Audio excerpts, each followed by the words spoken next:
పల్లవి ప్రశాంత్ ఇప్పుడు 2 తెలుగు రాష్ట్రాల్లో hot topic అయిపోయాడు. బిగ్ బాస్ తెలుగు సీజన్ 7లో కామన్ మ్యాన్ కప్పు కొట్టాడని చెప్పుకోవడం మానేసి Bigg Boss winner Pallavi Prashanth arrest అయ్యాడంటూ మాట్లాడుకోవడం మొదలుపెట్టారు. ఈ సీజన్ నిజంగానే ఉల్టా పుల్టాగా సాగింది. అయితే సీజన్ ముగిసిన తర్వాత కూడా అంతే ఉల్టాగా కొనసాగుతోంది.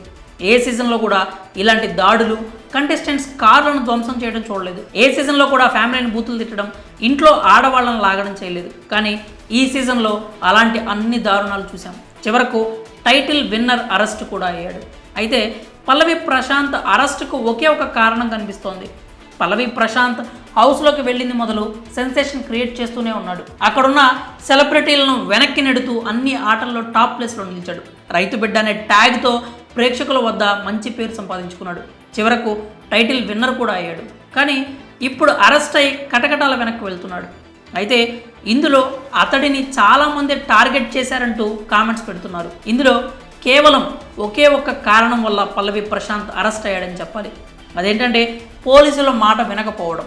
అవును, ఆ రోజు రాత్రి బిగ్ బాస్ యాజమాన్యం చెప్పిన మాట విన్నా, ఆ తర్వాత పోలీసులు చెప్పిన మాట విన్నా కూడా ఇప్పుడు ప్రశాంత్ ఈ పరిస్థితుల్లో ఉండేవాడు కాదనే చెప్పాలి. చక్కగా ఇంటర్వ్యూలు, అభిమానులకు ఫోటోలు ఇచ్చుకుంటూ ఇంట్లో కుటుంబంతో సంతోషంగా ఉండేవాడు. అన్నపూర్ణ స్టూడియోస్ బయట పరిస్థితి చెయ్యి దాటేలా ఉందనే పోలీసులు ప్రశాంత్ని బయటకు పంపొద్దని చెప్పారు. అయితే మెయిన్ డోర్ నుంచి కాకుండా ప్రశాంత్ను బ్యాక్ డోర్ నుంచి బయటకు పంపారు. అలా పంపిన తర్వాత ప్రశాంత్ సైలెంట్గా వెళ్ళిపోయి ఉంటే ఏ గోలా ఉండేది కాదు. కానీ తానేమి దొంగని కాదని, వెనక గేట్ నుంచి వెళ్ళడానికి దొంగతనం చేయలేదని అంటూ చెప్పుకొచ్చాడు. 2 కార్లలో తిరిగి మళ్ళీ అన్నపూర్ణ స్టూడియోస్ వద్దకే చేరుకున్నాడు. అక్కడ కూడా పోలీసులు ర్యాలీ వద్దని వారించారు. అప్పుడు ప్రశాంత్ పోలీసులతో కూడా వాగ్వాదానికి దిగాడు. ఒక రైతు బిడ్డకు మీరు ఇచ్చే విలువ ఇదేనా అంటూ ప్రశ్నించాడు. పోలీసులు చెప్పినా వినకుండా ప్రశాంత్ చెప్పాడని డ్రైవర్లు కారును ముందుకు తీసుకెళ్లారు. ఇప్పుడు వారిని కూడా పోలీసులు నిందితుల జాబితాలో చేర్చి అరెస్ట్ చేశారు. ఇప్పుడు ప్రశాంత్ని కూడా అరెస్ట్ చేసి పోలీసులు జూబ్లీ హిల్స్ పోలీస్ స్టేషన్కి తీసుకొచ్చారు.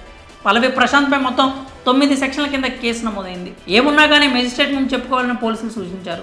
ఇప్పుడు ప్రశాంత్ విజయానందం కొన్ని గంటలు కూడా లేకుండా పోయింది. అతని కుటుంబం అతని కోసం విలవిల్లాడుతోంది. అయితే ఆ రోజు పోలీసులు చెప్పిన మాట విని ప్రశాంత్ సైలెంట్గా హోటల్కో ఇంటికో వెళ్ళిపోయి ఉంటే ఇప్పుడు ఇలాంటి ఒక పరిస్థితి అయితే వచ్చేది కాదు. మరి ప్రశాంత్ను పోలీసులు అరెస్ట్ చేయడంపై మీ అభిప్రాయాలు ఏంటో కామెంట్స్ రూపంలో తెలియజేయండి.